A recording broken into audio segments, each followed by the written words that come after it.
I guess this little documentary is really on the subject of how the hell did we get from here to here in only 2 years.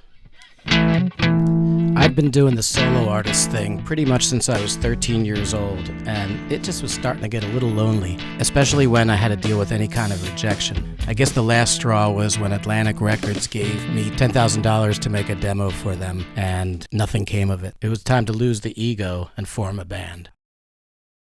I walked out of my apartment, 716 Christian Street in South Philadelphia, and I was on a mission. I'm gonna find my bandmates, my musical soulmates. I think I went to just about every club in Philadelphia for the next couple days, but I just didn't see them, whoever they were. So I looked in the paper over the weekend. I saw an ad, bassist looking for band. I called, and the guy said that he had just graduated college and wanted to take a year, see if he could make a go at music.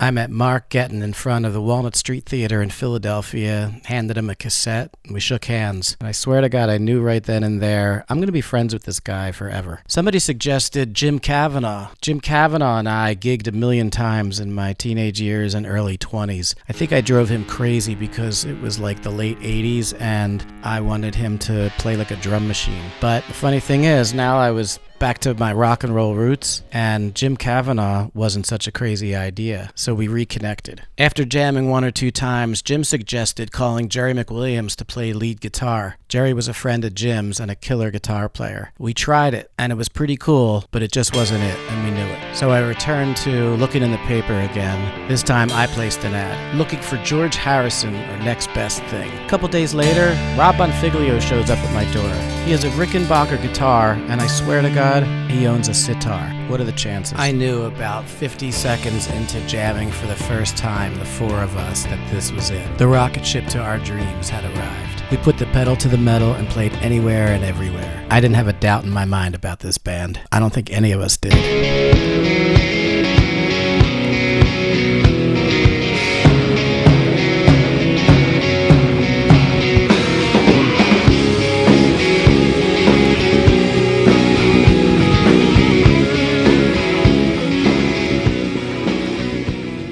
Couldn't write songs fast enough. Every time I would bring one to the band, it sounded better than I expected. And not just Jim and Mark nailing the groove, the feel of it, but it was Rob who added colors with his voice and guitar playing. I hadn't heard my songs sound like that before. Something just sounded better. I don't know, world class, I guess. I remember being surprised in the early days of the band that sometimes we might spend a few hours just working on 1 or 2 songs. None of the other bands I'd ever been in was like that. My thought was, I'm going to book us everywhere and anywhere, anything to get us on stage as much as humanly possible. And we rehearsed 3 nights a week, and we hung out, and it was like as if we'd been together for 10 years.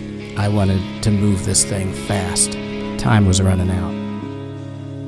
Looking back on it, the way we ended up meeting Mike Mismano, it was complete serendipity.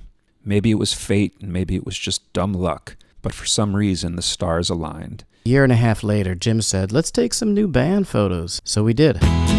We asked our friend Gus Grabowski to grab his camera and take a walk with us around town.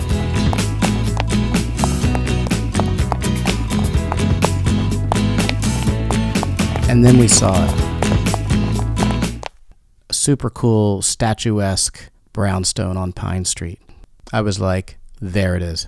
Let's pose there. We knocked on the door and asked if we can pose in their garden behind the gate. Sarah Block opened the sky-high door and said, oh, you're a band? My husband owns a studio. And yeah, sure, you could take a picture in the garden. Go ahead. Gus snapped the picture. The deal was this, $5,000 and you get the studio from Friday at midnight to noon on Monday. I'll never forget asking Michael, what if we don't finish the recording by Monday at noon? He exhaled smoke from his fancy European cigarette and said, you're shit out of luck. Only one problem, nobody had $5,000 until Ken Pollock stepped up. He was a fan, he had the money and the faith. The weekend came. We recorded Troubled Man first. A little after midnight. I walked. Before we fade. We also cut stage name and sundial by the end of the weekend. Mike Mismano was instrumental in helping us capture that sound, what we really sounded like when we played on stage. And when we went into the studio with him, it was the right studio, the right producer, the right batch of songs, and the right band. The tape that we purchased to record all this. ran out while we were recording Sundial. And that was it. We ran out of tape. We ran out of time.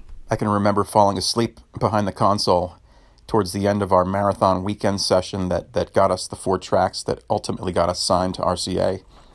And Sundial was being mixed full volume.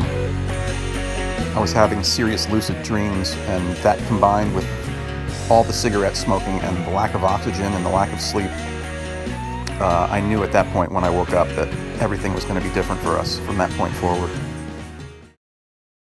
So here's the deal. Here's what happened. We leave that weekend and we know the recording that we just did is it.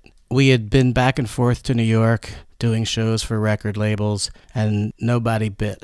I never wanted to release an independent thing. I just wanted to wait till I got a real deal record deal. That was kind of my thing. I always felt like that was settling for second best.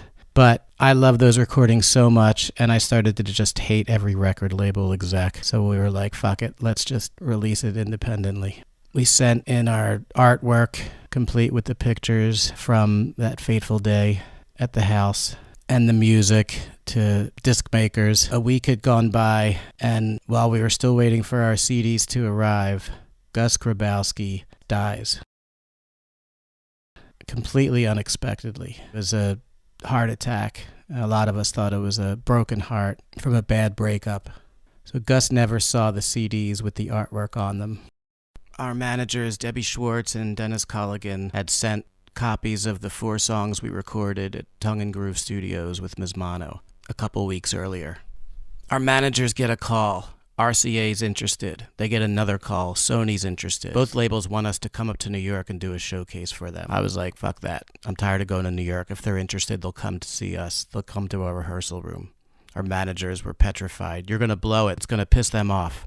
You got to go to New York and do a showcase. I was like, no, I've been doing that for years. If they're interested, they can take an hour-and-a-half train to Philadelphia. We do our set for Sony at our rehearsal room. A couple days later, RCA comes to our rehearsal room. We do the same set for them. RCA offers us a full-blown record deal at the end of the week. Never wound up releasing anything independently. At this point, we had amassed a lot of songs from which to choose what would go on the album, and Scott was continually writing, so there were some brand new ones as well. One was Deepest Blue, written about our friend Gus, the photographer taking pictures on the day we stumbled upon Michael Block's house. Gus had passed away between the time the initial 4 songs were recorded. Peter Robinson and the folks at RCA asked to hear the other songs we had, other than I Walked, Stage Name, Sundial, and Troubled Man. I didn't want to play them the other stuff we'd been doing. I always loved when my songs were brand new and they were recorded right away. So I basically put off sending them or giving them any other songs that we had. I wound up writing the rest of the album, including one song I wrote with Rob called Coffee in the Kitchen.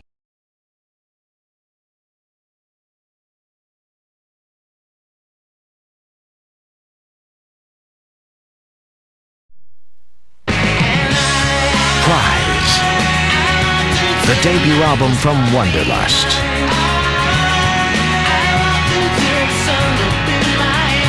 Billboard magazine calls Prize one of the most transporting debut albums of the year. Wanderlust, Prize. Featuring I Walked. Wanderlust, Prize on RCA.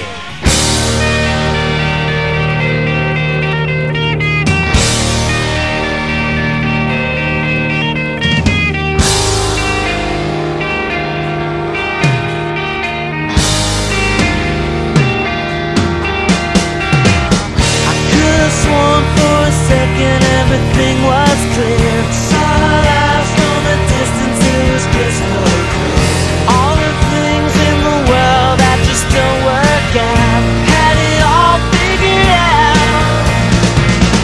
Second pass didn't last, I forgot it all. Just like that, I was back, but I didn't know. I don't know what it means, but I promise you, I got a clue.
Percolator. Maxwell Hellstein.